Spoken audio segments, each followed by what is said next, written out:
Hey everybody, this is section 4 of chapter 3 of Charles Bettelheim's Class Struggle in the USSR, third period 1930 to 1941, part 1, the dominated. Chapter 3 is titled The Kolkhoz System, and section 6 is titled The Consequences for the Authorities of the, quote, socialization, end quote, of agriculture. For the authorities, the, quote, socialization, end quote, of agriculture emerged by way of 2 failures and 4 victories, but the scope of the latter was much greater than that of the failures. The first failure involved the main agricultural products, which achieved none of the, quote, objectives, end quote, that the Soviet leaders had hoped to see realized. In numerous sectors, quote, socialized, end quote, agriculture was subjected to a near-permanent crisis. In the key sector, production, after having sharply diminished at the beginning of the 1930s, only increased thereafter slightly and with difficulty. The essential harvest, that of grain, did not regain the grain harvest 1930 level before World War II. Thus, agriculture, far from lending agriculture's support to general economic development, became a burden which hindered that general economic development. The second failure involved the relationship of the authorities with the peasantry. In effect, the expropriation of the peasant masses incorporation into the system that reduced the peasant masses to starvation rations, and which imposed on the peasant masses forced labor which was hardly remunerated, aroused and renewed deep and long-term peasant discontent. Discontent was all the greater because kolkhozniks were constantly suspected of, quote, laziness and of, quote, deceit. In addition, kolkhozniks felt themselves scorned and put by the authorities at the very bottom of the social ladder, both in terms of the income that the kolkhozniks received and of the degree of, quote, respect, end quote, that the authorities accorded the kolkhozniks. Taken as a whole, the peasantry was discriminated against. In relation to the state, the peasantry had duties but no rights. Bolshevik ideology was already the vehicle of such discrimination, but toward the end of the 1930s it tended to more and more reproduce the old Russian and Tsarist tradition.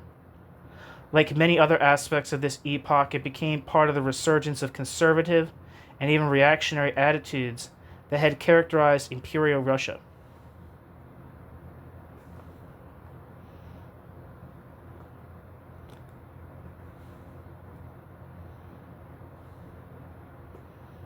One second.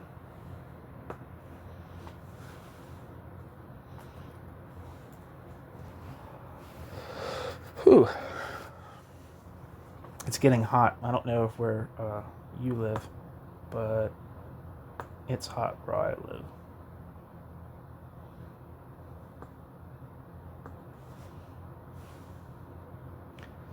Anyway, just wanted to copy that block of text down.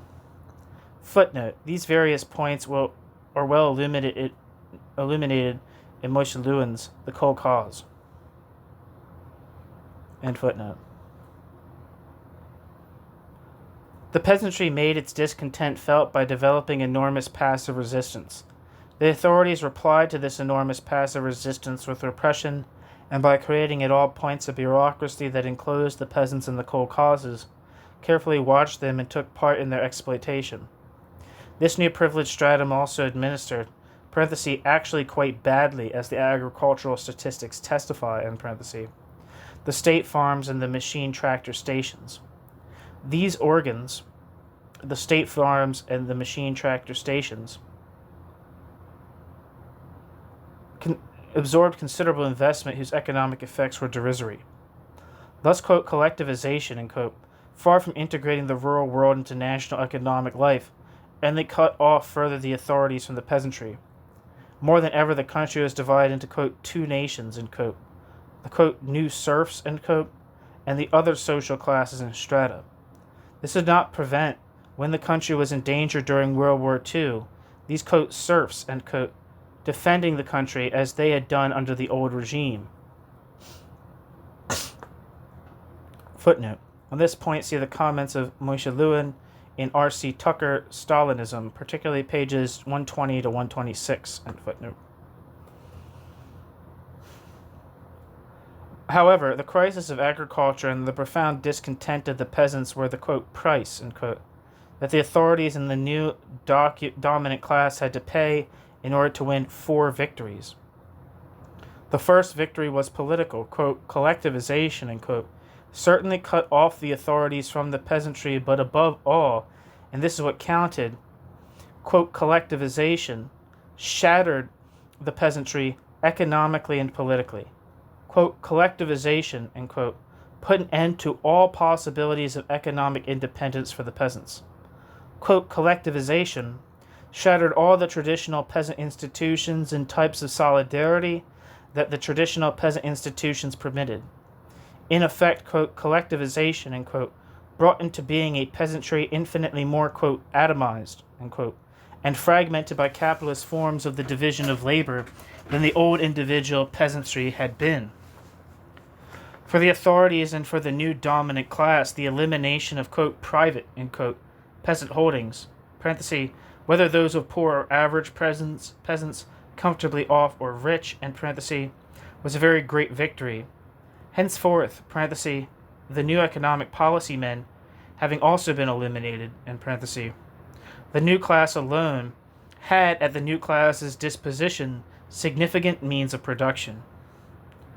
For the Bolshevik Party, thanks to the Bolshevik Party's ideology, parenthesis, in which had also taken root a, quote, Leninist tradition, end quote, end parenthesis, this radical upheaval in the balance of forces was regarded in terms of a, quote, victory over capitalism, end quote, in the name of a, quote, genetic theory of capitalism, end quote, directly and inevitably engendered by small-scale production. Footnote. This theory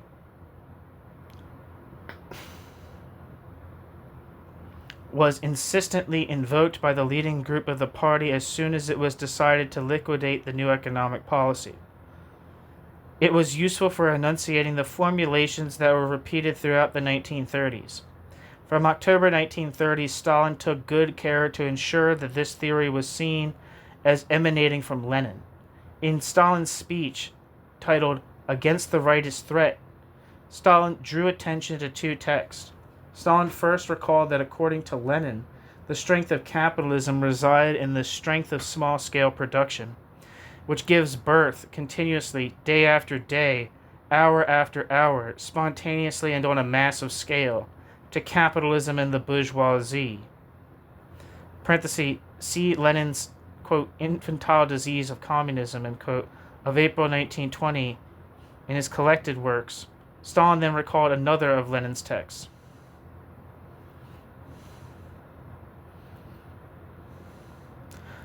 Quote, as long as we live in a small peasant country, this is a surer economic basis for capitalism in Russia than for communism. ... Quote, the strength of small production ... engenders capitalism and the bourgeoisie continuously, daily, hourly, spontaneously, and on a mass scale, end quote. Stalin, quoting Lenin's December 1920 report to the Eighth Party Congress. And that's the same kind of text that Trotsky would cite as well. As a side note for myself.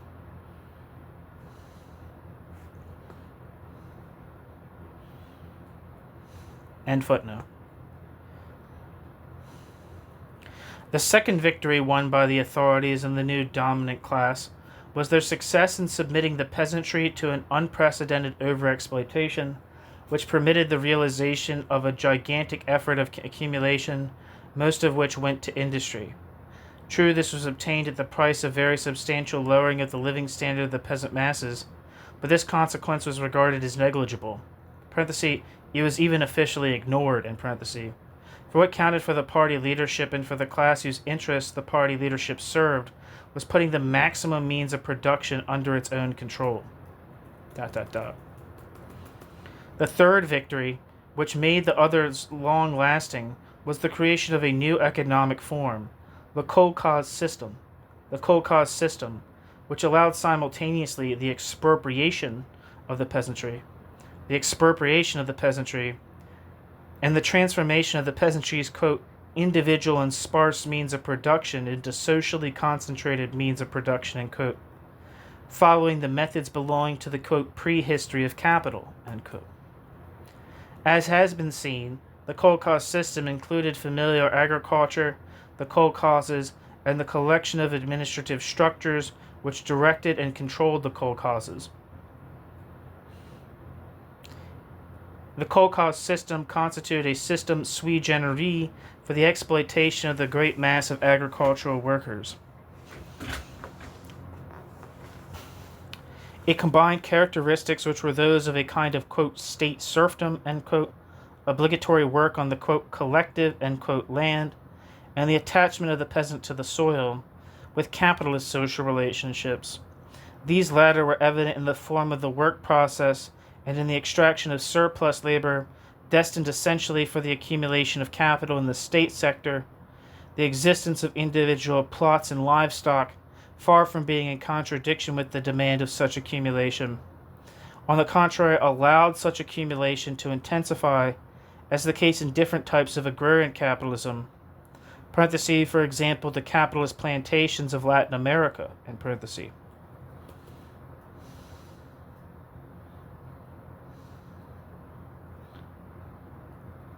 The kolkhoz system was established on the ruins of the 1920s kolkhozes, collective farms, and on the collective farms of the old communal relationships. The kolkhoz system constituted a relatively stable form, as witnessed the fact that the kolkhoz system still exists half a century after the kolkhoz system's beginnings. The capitalist social relationships whose reproduction this system assured allowed the kolkhozes to dress themselves in clothes closer and closer to those of an ordinary capitalist enterprise.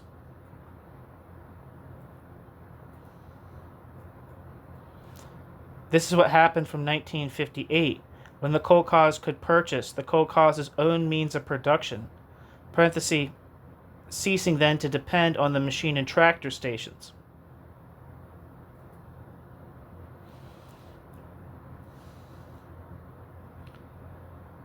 And then later, when the kolkhoz could pay a wage to the kolkhozniks.